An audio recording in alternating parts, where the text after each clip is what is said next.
Guys, এটি পাপ্পার বাগান ছিল। এই যে পাপ্পার বাগান ছিল, কিন্তু পাপ্পা গাছগুলো মারা গেছে।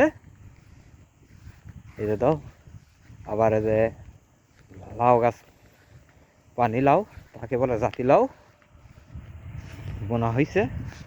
এই যে পাপ্পা গাছের এই যে মারা যাওয়ার পরে এই যে দুটি পাপ্পা আইছে। আবার এই যে ধান ক্ষেত করেছে এদিকে, এই যে ধান ক্ষেত, এই যে দাও ধান ক্ষেত করেছে।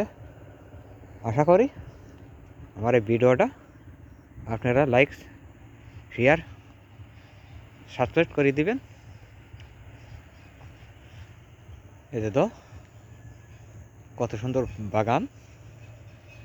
এই যে দাও দেখেন, এই যে সব ধান ক্ষেত করছে। এই যে দাও ধান ক্ষেত অতিরিক্ত পানি দিয়ে হেলাইছে। দেখেন খুবই সুন্দর পরিবেশ, ভালো।